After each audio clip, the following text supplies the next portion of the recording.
Hello and welcome back to another Wednesday live stream talking about all things WRWC, the Women's Rodeo World Championships. And today I'm super excited. We've got a full cast. We have Pam Minick, we have Kendra Santos, Bobby Moat, and Sami Jo Smith. Welcome, everybody. Thank you. Thank you.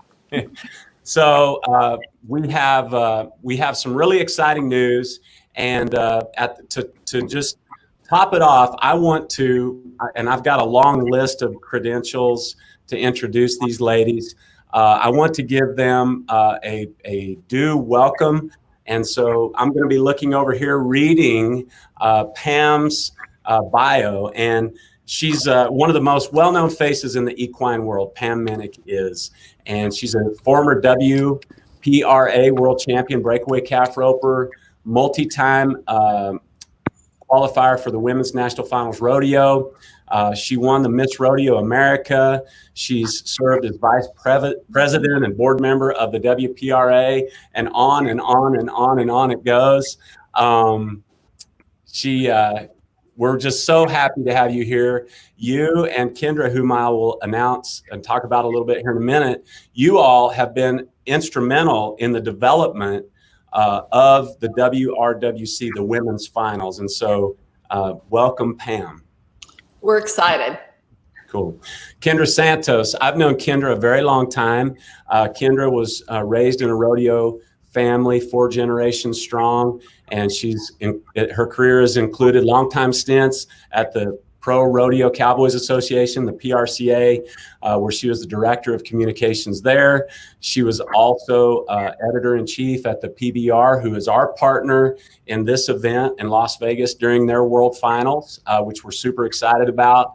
And she's on the team roping side. Kendra was the editor of Spin to Win magazine, Spin to Win Rodeo magazine, for its entire 21-year run. And she's does a lot of stuff too. She writes for the WCRA for us. She knows every story, I think, in the rodeo world. And so, Kendra, so glad to have you on board as well. Thank you, guys. We're excited. We're very excited. Good. Bobby Moat is the president of the WCRA, 4-time world champion bareback rider, all-time leading money earner in the bareback riding, and also team ropes at a very high level. So welcome, Bobby. Thank you. Thanks for having me. Yeah. And Sami Jo Smith is our director of the VRQ. Sami Jo, when I mention Sami Jo's name, everybody loves her. She also is Miss Frontier, which she's the queen of the Cheyenne Frontier Days Rodeo. I think it was in 2012. Is that right, Sami Jo? I was, yeah. Not currently. Not current. Yeah, you're a mom now, which is even a better gig, right? Yeah. So Sami Jo will be bringing us some really important information, upcoming dates. But I think to kick this thing off, Kendra, you may want to speak to this, and I'm getting a little bit off script, but I just want to let all the women out there, all the cowgirls that swing a rope or run around the barrels, know that the Women's Rodeo World Championship it's open to everybody. This is not an invitational thing. Kendra, do you want to touch on that a little bit? Because I know you've had some conversations as early as yesterday talking about that. Yeah, I think that's a great point, that it's open to everyone. Yesterday, I spoke with the ultimate icons of team roping and guys who are also girl dads, Speed Williams and Rich Skelton, Leo Camarillo, some of the complete pioneers, guys who revolutionized the whole deal. Well, Speed and Rich both have 16-year-old daughters. Bobby has a daughter, Laura. Leo has a 16-year-old daughter, Cassie, and Haley Williams, Speed's daughter, as of yesterday, had the misconception that it was by invitation only, and the fact that it's open to everyone. And so it's young kids, icons, moms, people with jobs by day, people who just are shaking the dust off those ropes. I think that's a huge factor for them to know that there are multiple ways to get there for everyone, every woman. Absolutely. Well, Bobby has something exciting to share. We're introducing a new concept for the sport of rodeo, and we're calling it the Challenger path, the Challenger concept. And so These ladies have graciously allowed him to come on and kind of really tease and begin a conversation about this challenger. I'm going to, Sami Jo, I'm gonna put you in the green screen, if that's cool with you, and if I can even remember how to do this. Let me get you here. All right, here we go. So Pam and Kendra, I'd love for y'all to stay in case something spurs a question. But Bobby, talk to us about this new concept that we're launching at the Women's Rodeo World Championships, November 3rd and 7th, $750,000 payout. But the challenger concept, what would you like to say about it? Well, just as Kendra referenced earlier, you, Speed, Rich, myself, Leo, we all have daughters that are on their way up, and breakaway roping, as an example, is super competitive and getting more and more competitive by the day, and the opportunities are growing, and that's awesome. But just like has been seen in team roping, there was a day when all of the people who you just named would have been the people at a roping, and if you were an up and coming roper, you'd have to go against Leo and Jake Barnes and guys like that, because I entered a team roping, until somebody had the foresight to figure out a way to divisionalize it and make it to where, if you're based on skill level or based on your experience, you can compete against like skilled people. And so this hasn't been done in breakaway yet. They've done a good job of this in team roping. Global Handicaps, kind of leads the way in that. There's other organizations that have a handicapping system as well in team roping. Barrel racing has largely used the D system. So typically a 4D barrel race is, the fastest time run sets the pace for everybody else. And if you're a half second off the pace, then you may be in the 2D, or a second off, you're in the 3D. But honestly, don't believe that a lot of barrel racers show up hoping that they're going to win the 3D. I think that they show up with aspirations to be in the 1D and win there. And it's almost and it's been great for barrel racing because it's got a lot of people doing it that otherwise wouldn't have the opportunity. But what we've decided to do with this opportunity with the Women's World Championship is introduce what we're calling the challenger system. And so the challenger at the most basic the basic level would just basically say, in breakaway, for instance, if in 2009, if you've won $7,000 or more, if in 2018 and 19 combined you've won $12,000 or more, then you would be considered a pro and not a challenger. If you're under that line, you would be considered a challenger. How did we arrive at that number in breakaway roping? Well, we, through our alliances arrangements that we have with so many different regional rodeo associations and producers, 33 different associations, we've gathered and compiled a massive list of every breakaway roper who's ranked in a regional rodeo association anywhere in North America, or at any of the large standalone breakaway ropings or jackpots, and all of the large associations as well. And we've compiled this list of all of their earnings. And we basically, I want to say there's, correct me if I'm wrong, JD, there are 1,100 or 1,400 breakaway ropers on that list.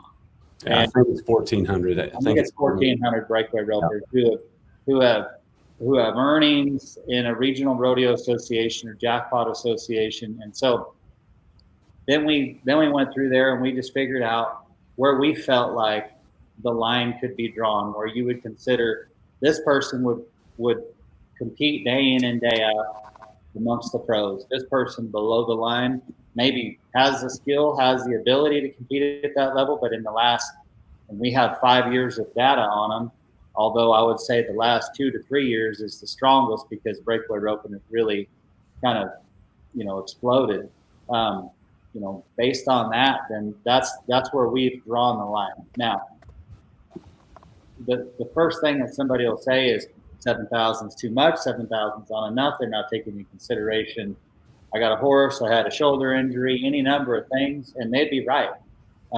Those all would be really good points. And I think that as we do this, and as we develop it, we will refine it. We will be able to measure through the technology that Rodeo Logistics has, through all of the things that we're able to track. We'll be able to refine it down to a lot of different metrics. But at this point, it made sense to me and to our group to just say, let's draw the line at something that people can understand. How much money have you won doing it? Because that's an objective thing. It's not my opinion or anything else. It's totally factual.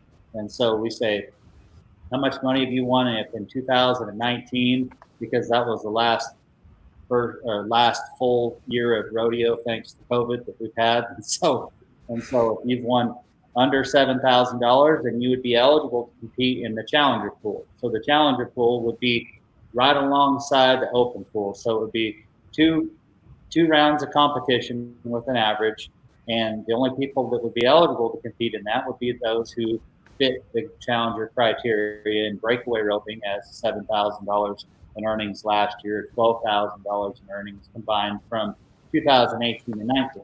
And then so in the team roping, it's really pretty simple. We base it off of Global Handicaps classifications. And so if you're a 9.5 team or below, then you'd be eligible to rope as a team in the challenger pools. And the barrel racing, Equistat has been tracking the statistics of horses and riders for a long time. And they have an enormous amount of data that they've collected. And so we've run a report, basically the same thing.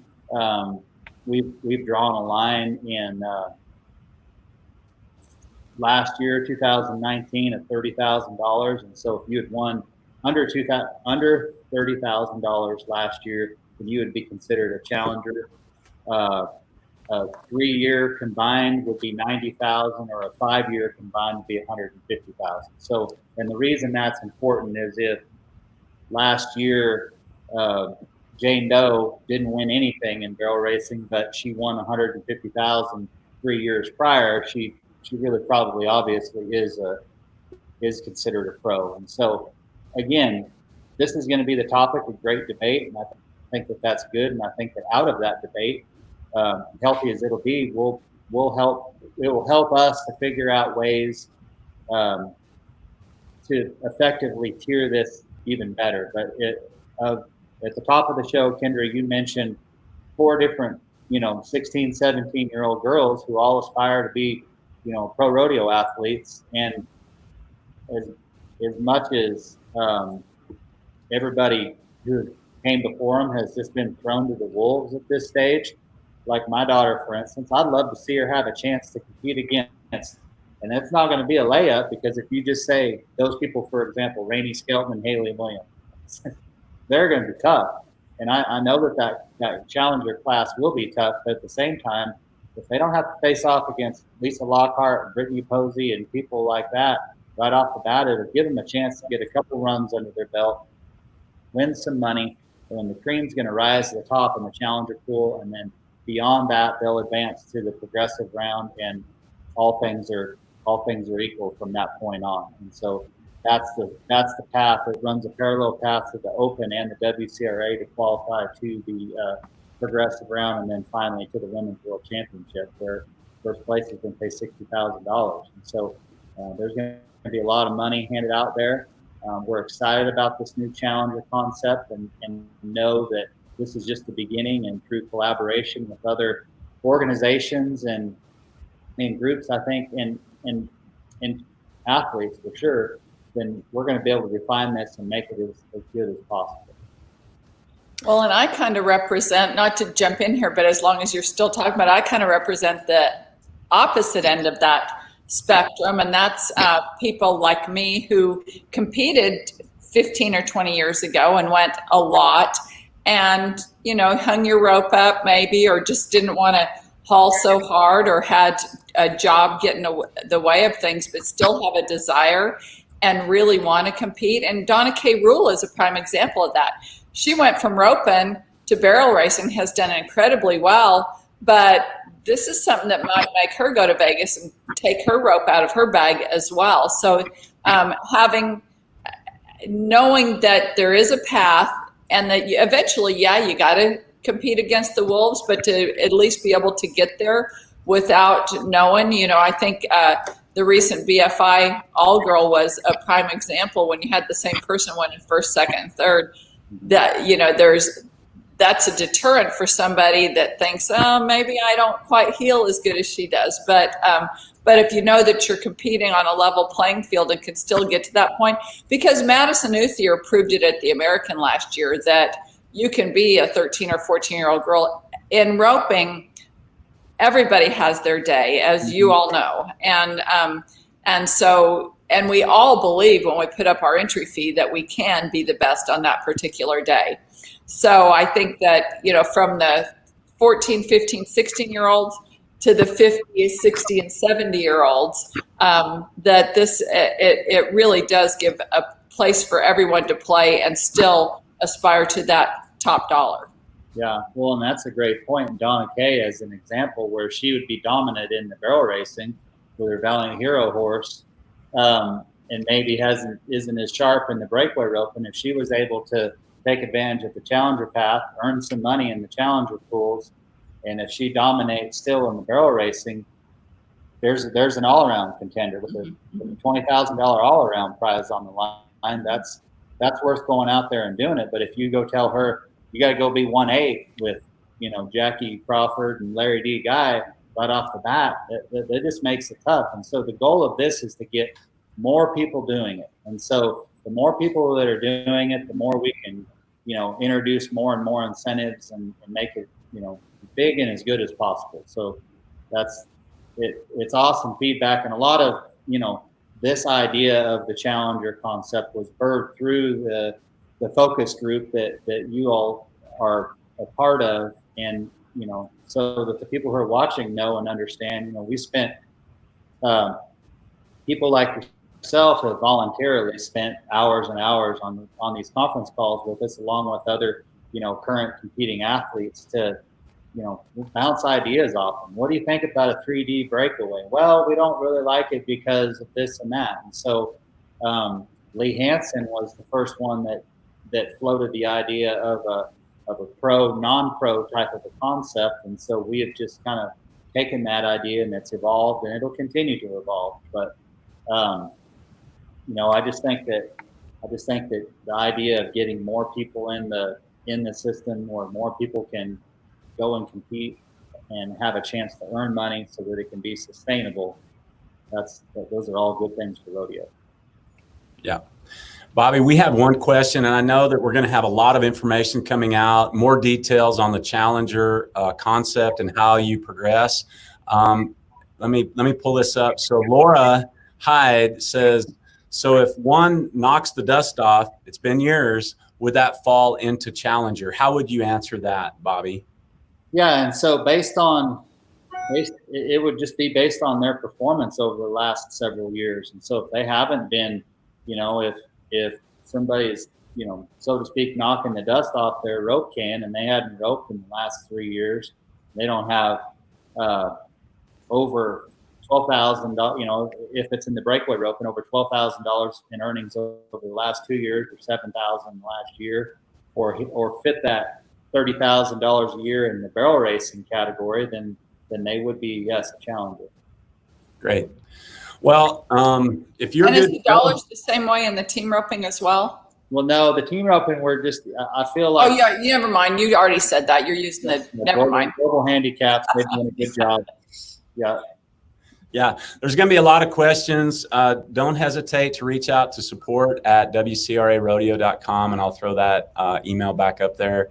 You can call us on the phone number if I can find it here in a little bit. But we're here for you. Bobby, if you don't have anything else, I know that you've probably got other things to do. Are you good to go? Do you want me to turn you loose? Yes, I'm good to go. I just want to thank you for having me on there, and thank you, Pam and Kendra, for your time, all your time leading up to this. Everybody's heart's in the right place to try to make things better for my daughter and those other daughters that you mentioned, and also for people like yourself, Pam, so that there's somewhere for you to go and compete and go have some incentive, because just like you said, when it's your day, it's your day. And so if you have the opportunity to climb up the ladder that high and then have your day, you know, that's what keeps us all doing this. So that's exciting.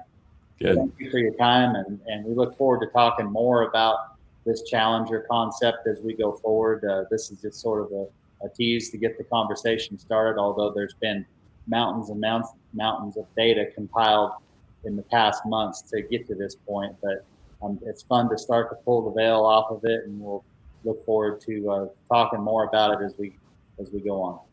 It's going to be exciting, and thank you and your leadership with giving the women this kind of opportunity. I mean, I know that we've talked about this in our conference calls, but this is the first time via Facebook Live that we've gotten a chance to say thanks for just having a bigger playpen for girls to play in.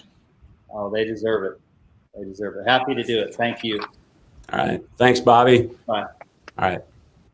Okay. So, Kendra, I'm going to go to Pam. And so there you are. Yay. Awesome. I'll leave you in here. Really want to have you, Pam, talk about, and I might put you in the green screen, Kendra, really quick and just talk to Pam a minute. Talk about your history and your involvement in the WRWC. I know Bobby referenced it a little bit, and talk about what this event means to women in rodeo. And you've been around it a while. What do you think the future of rodeo looks like for cowgirls, for women in the sport? Well, first of all, I was honored when you guys called and said, we really, as we're planning this, and you got a lot of great minds together. I mean, there were, like you said, some of the top ropers in the business in this, Kendra and myself, and I have to give Kendra a real shout out because she was the one that fought strongly to make sure that all the events had equal money.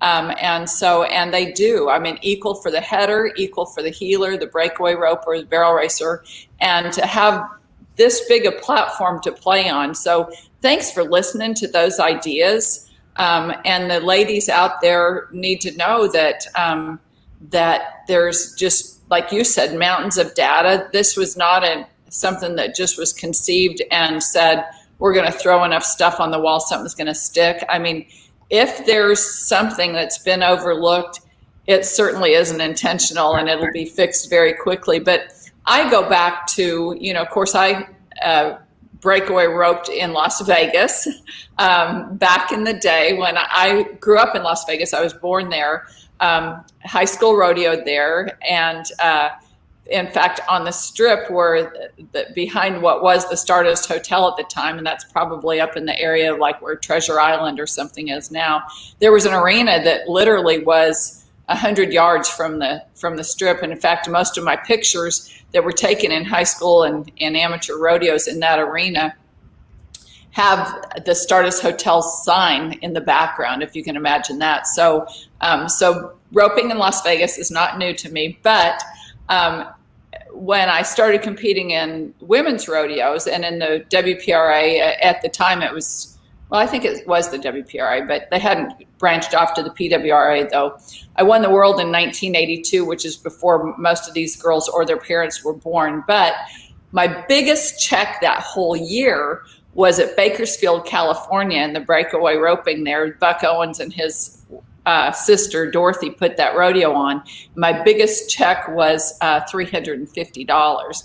So the fact that these girls are roping for tens of thousands of dollars is just such a big step. And I realize that's over a lot of time, but yet you can go back to ropings even today that aren't paying much more than $350. So to be able to nominate, enter, there's so many opportunities, not only that, nominating your win and you're in, but the other platforms that you've got and the Challenger Series, there's so many ways to get to the chance to win that big money.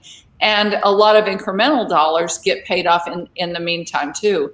So it's just, it's taking a great step for women in rodeo, and it's a great time to be a cowgirl. It is. So being a breakaway roper and being a team roper, I mean, and I know Kendra will want to talk about it too, but it's super exciting. I mean, internally inside the WCRA, we've been really excited to get to see these ladies showcase their talent for the big money, for equal money. And I'm just excited to watch the girls come tight quick that are tied on hard and fast. I mean, do you have any thoughts about that?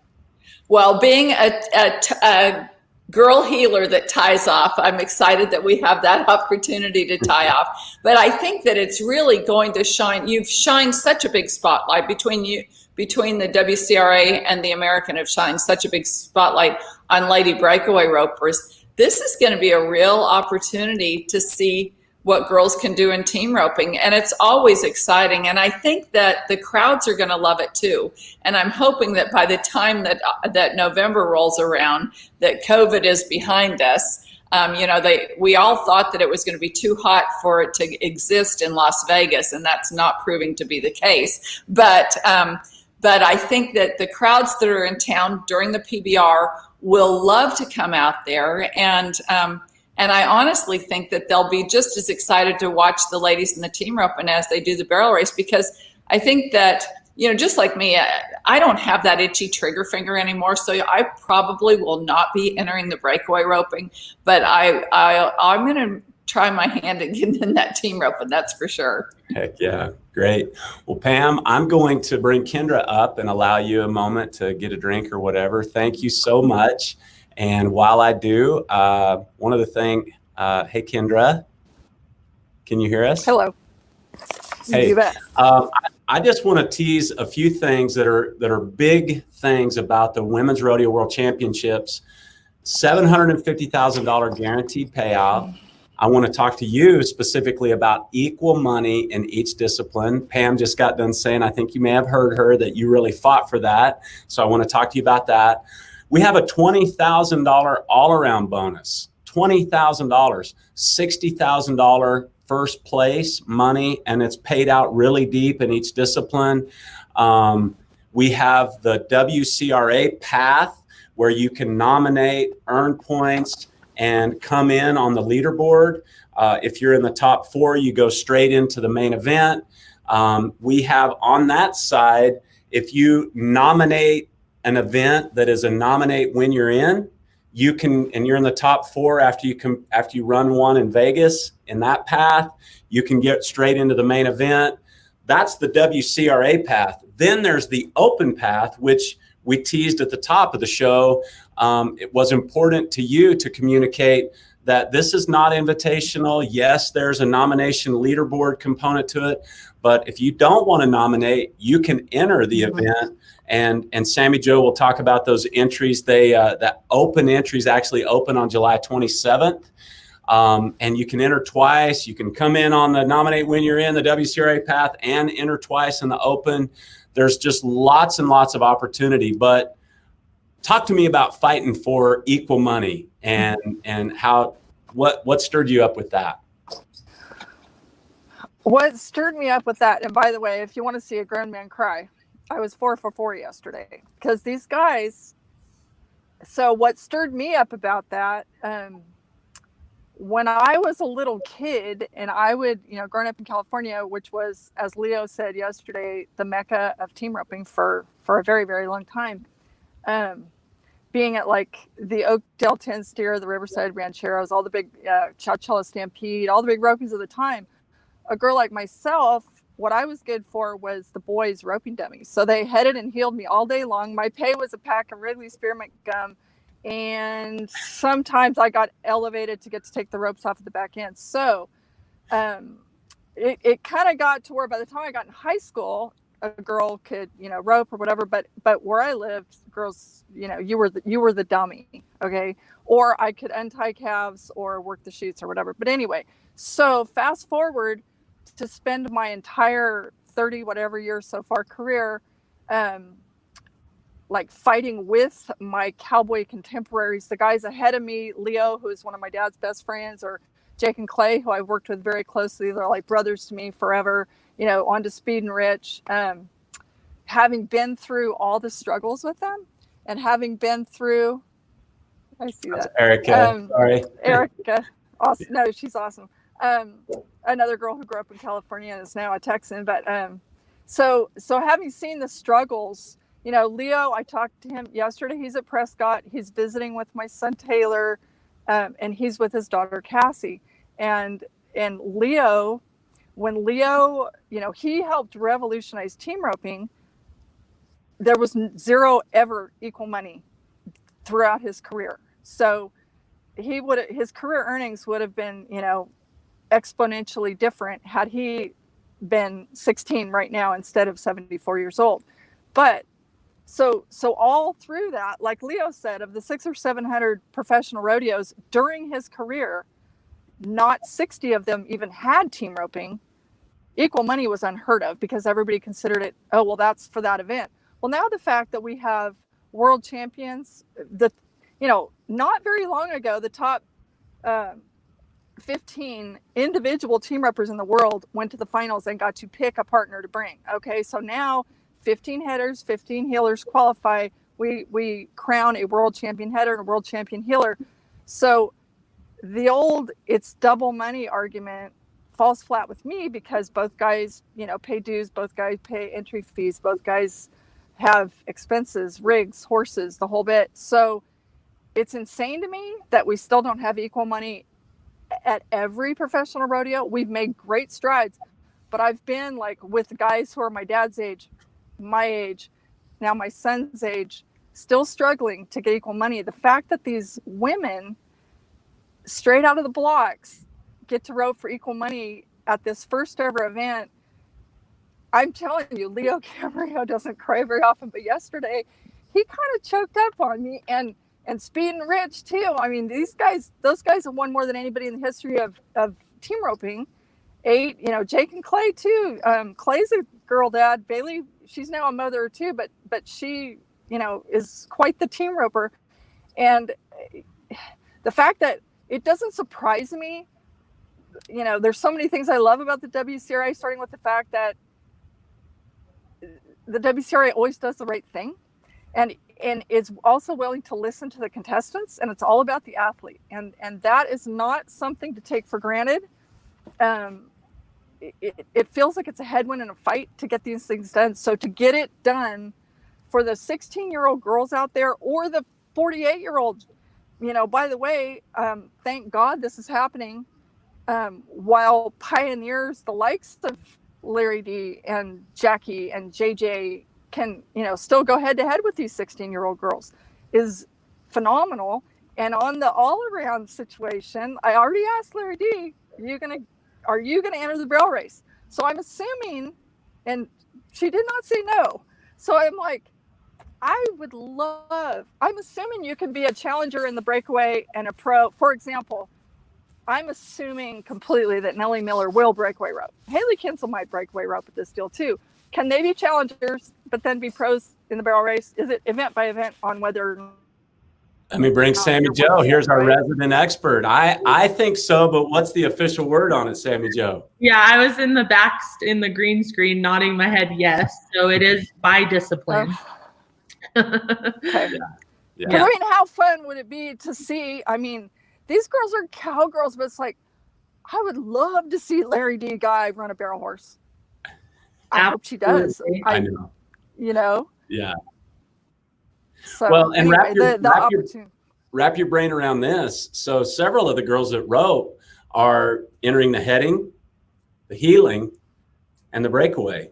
And they could compete in the main event in 3 disciplines, and could potentially in 4 if they enter the barrel racing and make it all the way through. I mean, we've got some pretty compelling.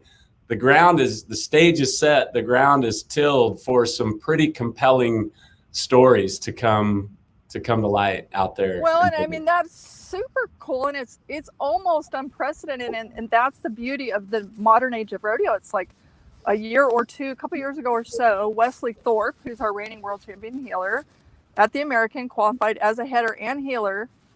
How cool was that? He rode Cody Snow's head horse. And I mean, to see the versatility of the women has just been such uncharted territories. And we're going to see like the badasses of badasses in every event doing stuff we don't usually see them in. Yeah, that's fun, you know. And I would mention the PBR deal too. Pam and I both, we got to know each other real well at the beginning, early beginnings of the PBR, and being in at the beginning of that. When I was in Chicago last year for the WCRA rodeo, I said to a few different people, I have not felt this in the hallways since those early days when we were all like, you know, this is like the Twilight Zone. We had, you know, the hair standing up on the back of our necks. It's like, is this really happening? And then in Chicago, again, just like those early PBR days, here's a packed house. We're doing things that have never been done before. We're using instant replay. This is all like, oh, it's never been done before. You can't do it. Really? Because the beauty is that I think that alliance with the WCR and the PBR is a beautiful thing for these women too, because the PBR doesn't really know the word "we can't." They don't know what that means. And so the WCRA has that same swagger, like, well, we can. And so to be a young cowboy or cowgirl, my goodness. I mean, in the words of Jake Barnes, my goodness. I asked Leo yesterday, do you wish you were 16? And he's like, I would give anything to do it all again under these circumstances. You know, to have the opportunities, it's insane in a cool way. Anyway, yeah, we're excited. Do you want to? Is there anything that you could add to what Kendra was talking about the energy and just kind of the vibe back in the early days of the PBR? Well, you know, the television is the magic equalizer there as well, and building that audience. And I think that it wasn't only the competition, but what Kendra and I and everybody in the entire sport, the rodeo family, whether it was the bull riding family or the rodeo family, having people that were in strange cities acknowledge what you do.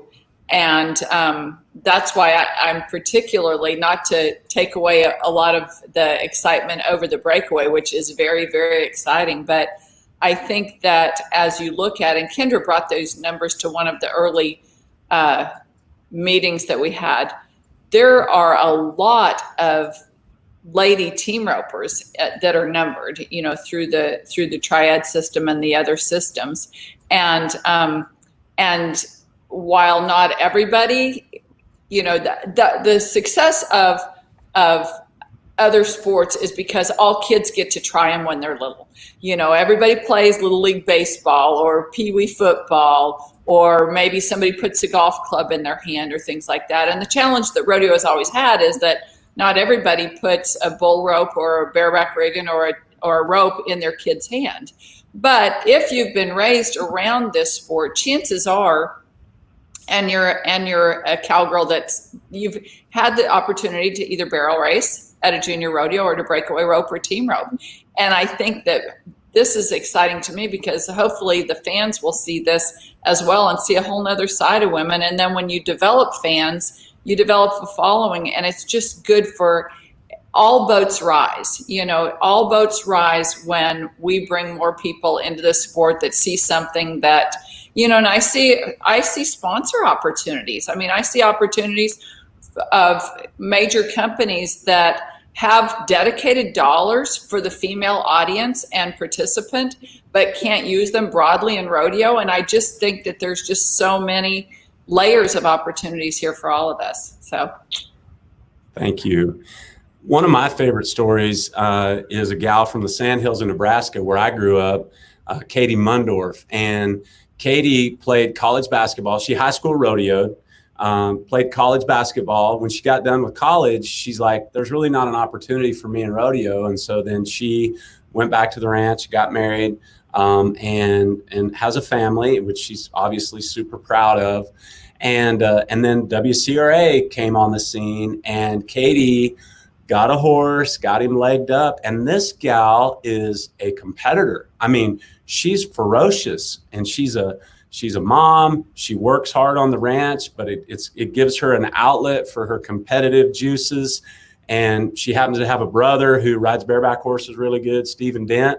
And so, you know, it's just really cool. You know, she really got pulled off the sidelines because of the opportunity that the WCRA has given these ladies, and it's going to be fun to see her compete in Las Vegas as well. Sami Jo, can you talk to us a little bit? I'm going to let you girls get a drink or put you in the green screen real quick. Yeah. Sami Jo, talk to us a little bit about the Nominate When You're In opportunities that are coming up. This obviously is the 4th of July run, and there's some cool opportunities. Where can gals go? And maybe just start off by explaining what really is a Nominate When You're In opportunity.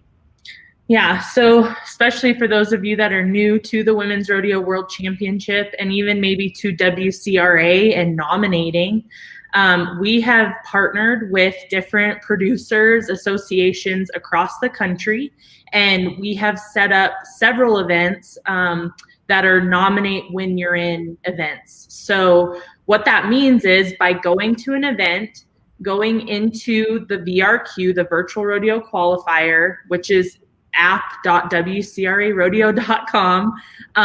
If you go and nominate the event, which now we actually have NWYI, that acronym, on the event listing. So you'll know exactly what event you should be nominating, and that makes you eligible for this qualification. So if you go out and you're the overall winner at the event, you will win this qualification to go into the fast track pool in the Women's Rodeo World Championship. It's a qualifying round to get you right into the main event. So for the upcoming events this week, in the barrel racing at Scappoose, Oregon, the Strobel's Let Freedom Ring Open Barrel Race, there will be a Nominate When You're In for the Saturday race on the 4th and the Sunday race on the 5th. And that's a Division II event, which is a $150 nomination fee. And then on July 4th as well, in Perry, Georgia, at the NBHA Summer Run Super Show, the Open will also be a Nominate When You're In, and that event is a Division II as well. So yeah, JD popped that up here so you can follow along here. In the breakaway and the team roping at the Rocky Top Super Q, which is a Johnny Johnson, the JX2 event in Cleveland, Tennessee on July 4th. The breakaway ropers will have an opportunity to nominate that Division III event.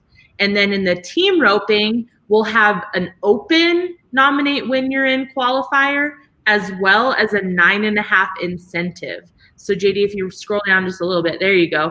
And that Rocky Top event, like I said, Cleveland, Tennessee, 1 breakaway roping qualification and 2 team roping qualifications, 1 in the open and 1 in the 9.5. And just keep in mind, if some of you are roping in both of those, you are eligible to win both of those, but you do have to nominate 2 times. So if you have any questions about that, don't hesitate to reach out to our team.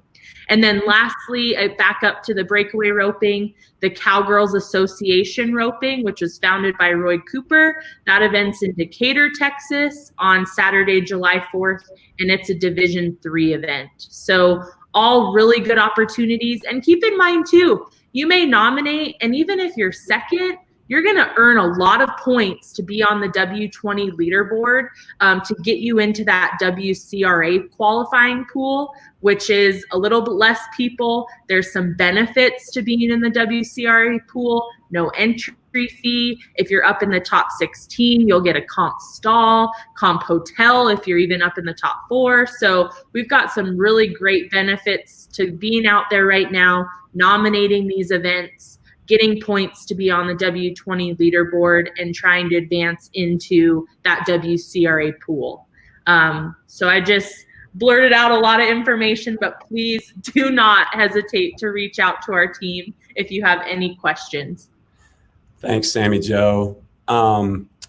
Let us talk a little bit while you're here, and I'll pull up a different screen, but let's talk about the important dates, the upcoming dates that people need to keep in mind. Yeah. So yeah, if you want to bring that up again. And I'm pulling up the fact sheet. I hope that this works for you. Yeah, that'll work. That'll work just fine. Great. I think with this fact sheet, the open and the WCRA pool is kind of mixed together. But how I'm going to go through this really quick is first, let's talk about the dates for being for nominating and trying to be on that WCRA pool side. You know what I'll do? Let me do this. Let me just, I've got this other one right here. Oh, okay. Let me just That pull it might up. help just to kind of keep the two separate, right? Yeah, absolutely. So like I was saying, with the two different routes, so as you see here, Women's Rodeo World Championship, the event itself is November 3rd through the 7th. On the WCRA leaderboard side, it's that first section of dates. So nominations have been open since May 18th. Athletes will be able to continue nominating until the cutoff, which is on October 11th at 11:59 p.m. Central. And then for those that are in the top 64 and make it into the WCRA pool, you will have to enter the event, and entries will be October 20th through the 22nd. So those are the important dates to keep in mind if you're nominating and you're trying to come in through the WCRA leaderboard side. Now, this next section of dates is for those that want to enter through the open. And just a little note, even though you're nominating and maybe getting in through the WCRA leaderboard side, you can also enter through the open now, or when entries open on July 27th, to kind of have a backup plan in case you don't make it into the main event through the WCRA leaderboard. So the dates for entries for the open: early entries will begin on July 27th at 12 p.m. Central Time, and that entry fee is going to be a $500 discounted fee if you enter early. Midterm entries then, on August 17th at 5:01 p.m., the fee is going to bump up to $625. And then full price entries will bump up to $750 on August 35th August 31st at 5:01 p.m. Central Time. And then for the entries will close then at that point on October 18th at 11:59 p.m. Central. Right. So a lot of great opportunities. Again, don't forget, if you're on the WCRA leaderboard, you're really trying to get into that top 64, you can still enter through the open. And if you do get in through the WCRA leaderboard side, we will refund you your open fees if you don't make it in that way. So keep that in mind. And then Pam, great point, just ask, are challenger entries at the same time as the open? And I think this is a great point, because yes, everybody will open during those dates. And then for those of you that are going to come in as challengers, you'll enter and WCRA will actually notify you to let you know if you fall into that challenger or open pool.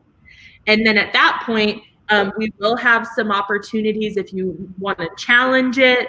If you are a challenger but you'd rather be in the open, there'll be some additional options that we'll start releasing of, you're not stuck in that challenger pool if you'd rather go into the open. Let's talk about the perfs. Let's talk about the main event real quick, Sami Jo, just to kind of recalibrate everybody. So on the 3rd, that will start. I mean, we're setting those schedules, but the 3rd, I believe, is the fast track. Is that correct? November the 3rd? Correct. Okay, so that's not displayed on here. This is when the main event starts. So it's the 6th and the 7th. So 24 advance, and then the top 12 out of round 1 advance into Saturday, November 7th, and 12 athletes compete, and the top 6 on a 2-run aggregate advance. And then the championship round, that sudden death that night, is the top 6. And 1 run, winner wins first. Fastest time, best run wins first. Anything to add to that? No, you got it. Great. I would like to share, and it'd be great to bring the other ladies back in here. This is the progression model that is available on our our site, and we have some videos and some different things. But let me bring Pam and Kendra back in here, and I'll take some of this other stuff off of here. Ladies, I know y'all have been listening. Are there any questions that you have or any comments based on what Sami Jo and I have been talking about that you have?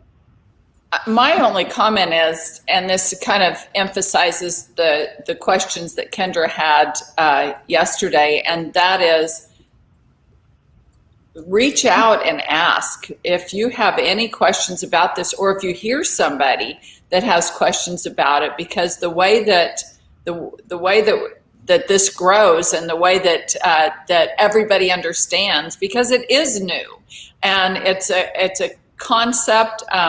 Everybody kind of understood the American qualifiers, but not the first year. And so it takes some education, and this is in its infancy. So there's so many layers to getting to the top. Although there's not qualifiers, which is a really cool thing. So all that qualification happens in one place, in one arena, and that's in Las Vegas, which is really cool. But when you run across people with questions or confusion, I think that if you don't have an answer to it, at least allows you to know that we need to post the answer out there. But share this information, because I want this to be so big and so good for women. Absolutely. Kendra, do you have any thoughts, or is it Well, it looks like it's an obvious. Entering early is a fraction of the entry fees, right? There's no downside to doing that, right? If you intend to go, I guess there's that.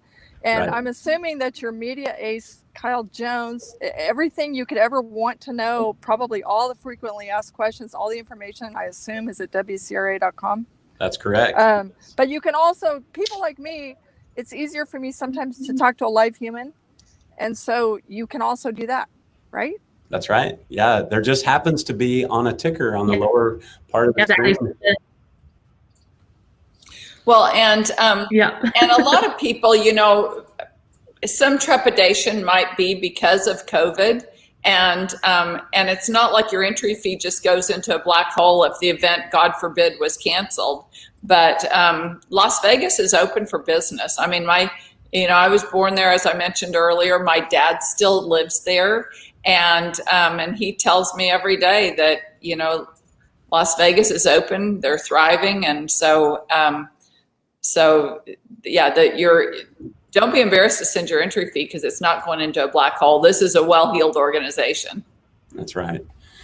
Let's talk about the two big paths. The WCRA leaderboard, and you might see me pointing over here. It's because it's on my other screen here. But there's two main paths. The WCRA leaderboard, where we take 64, and quite frankly, there's some incentive to nominating and coming in on that path. The top 1 through 4 on the WCRA leaderboard, as you can see, I'm going to go ahead and blow this graphic up. You all will still be in the live stream, but just make this a little bit bigger. 1 through 4 go straight into the main event, right into the performances. I'm going to remove this so we can see at the bottom there. And then if you're not in the top 1 through 4, number 5 through 64, they go and compete in the progressive, in the Elite 18, and then the top 6 then would advance into the main event.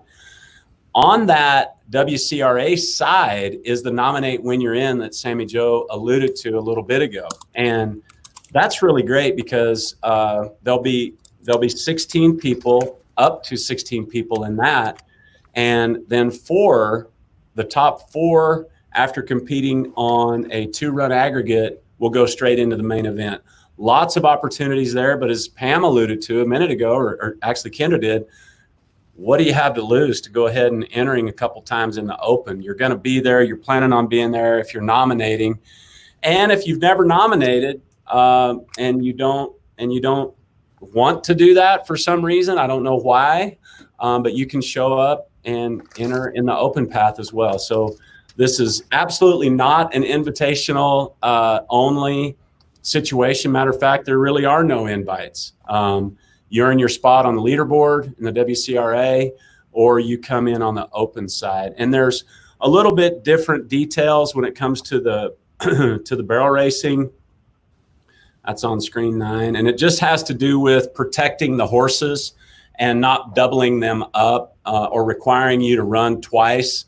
And it's basically if you run a fast time in your first competition and you don't want to run that second one, we're going to take the fastest times into the Elite 18 on that WCRA side. And there's all kinds of details in the competition rules and the ground rules and all that kind of stuff. I'll bring everybody else back in here. I don't know if there's any lingering questions. Let me look at chat here in the comments. I have a housekeeping I had question. one. Yeah. Sorry. Go ahead. Go ahead. The housekeeping one is that women tend to be organized, and I was wondering, is it premature, or say somebody's like, hey, I'm in. Is there like a contestant code at the South Point? The early PBR finals, we were like at the MGM, and we stayed there, we ate there, we slept there, we went to the event there. This is the same, which is so fun when you're competing, to be able to run up to the room, go eat, go compete. Is there like a contestant code that people should know about, or is that coming later? Sami Jo, I'm pulling up the package details that I could talk about briefly. And do you want to touch on some of those benefits?